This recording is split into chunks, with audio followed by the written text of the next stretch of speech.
The Smart Cookie from the #1 New York Times bestselling team, Jory John and Pete Oswald. Greetings! I'm a cookie. I live in a bakery on a street corner near a river. Come on in. Welcome to our little community. It's a warm and supportive place to spend some time. Pretty fantastic, eh? These days, life is sweet, but my journey wasn't always a cakewalk. When I was younger, I couldn't have imagined fitting in here.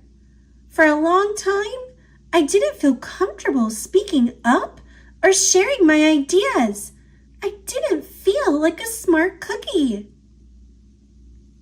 I wanted to be a cookie who knew all the answers, a cookie who felt confident in a group, a cookie who said, "Aha!" when solving a puzzle like this, "Aha!" Looking back, I had some trouble in my early days. I went to school in a gingerbread house. Our teacher, Ms. Biscotti, was kind and patient. When I arrived each morning, she'd wave at me and smile.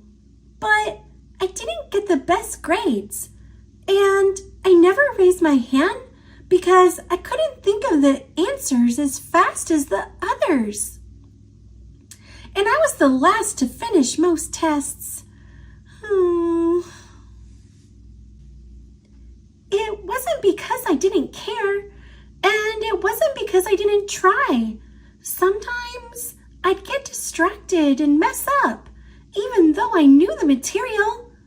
Those were the most frustrating moments of all. Once, I misspelled the word dough. That was rough. Another time, I added when I meant to subtract. Occasionally, we'd have a lesson where I had absolutely no idea what was happening. I just couldn't keep up. I imagined that my desk was a raft and that I was completely lost at sea because that's what it felt like. At night, I slept in a cookie jar. I had about 6 dozen roommates. Move! You move! No, you move! No, you move! No, you move! I'd stay awake and stare out the window and worry. And it went this way day after day after day. But then something happened that changed everything. It all started with a homework assignment. Ms. Biscotti requested our attention one afternoon. "Tonight, I would like you to create something completely original," she announced. "It can be anything you want. Please bring it to class tomorrow." That was it. There were no further instructions. Ms. Biscotti winked at me as I gathered my belongings. I felt like I had 1,000,000 butterflies in my stomach. Create anything? Something original? Due tomorrow? Well, when I got home, I immediately went to work. At first, I tried a cooking project. The results were half-baked. Next, I tried to hammer and nail something. It splintered immediately. Then, I tried making a sculpture. It was a complete bust. I wondered if I was about to fail yet another assignment. I was stuck. I stared out the window and watched the rain hit the river.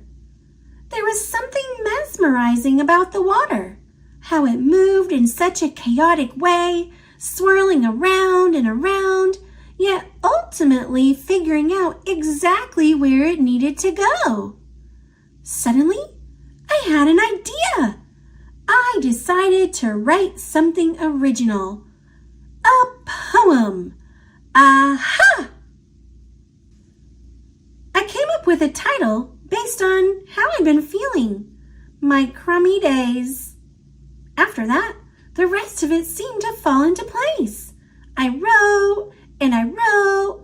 I lost track of time. An hour went by in a flash. Aha! I said when I was finished.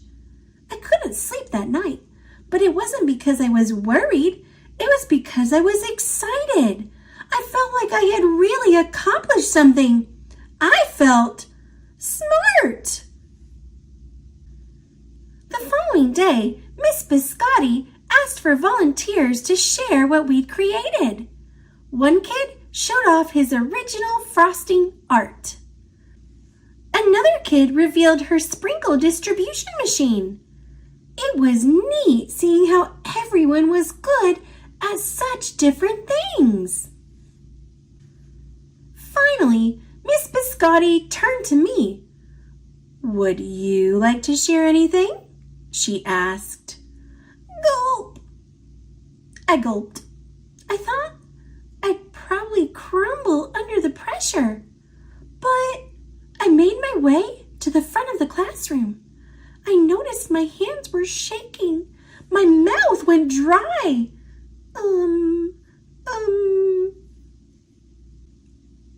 This poem is called My Crummy Days, I said, my voice cracking.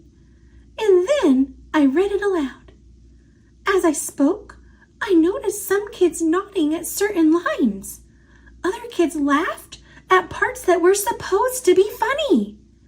As I built toward the finale, I felt myself becoming more confident and animated. And in the end, everybody clapped and cheered. I promise you this, I'll never, ever forget it. Miss Biscotti was beaming. "No one but you could have written that poem," she said.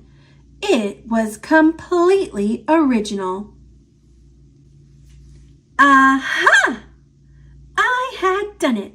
I'd created something and shared it with the world. Well, my world at least. The rest of the day was a blur. By recess, I was already planning my next poem. I would call it My Sweet Morning. Aha! I thought when I came up with the title. Later that afternoon, Ms. Biscotti handed me a note. It said that I should keep on writing no matter what. That meant so much to me. School was a bit different after that. I wasn't so scared to raise my hand or ask a question or share my work. Sure, some things still don't come as easily for me as they do for others, but now I know that you can be smart in many different ways. You don't have to have the answers to every question or suddenly be great at everything all at once. You just need a chance to try all kinds of things to find out who you are and what you like to do. As for me, I learned that I can write and I can think up great ideas, and I found plenty of other things I'm good at too. I no longer feel lost at sea. It's more like floating down a river. And the best part is, there's always more to learn. Because we're all smart cookies.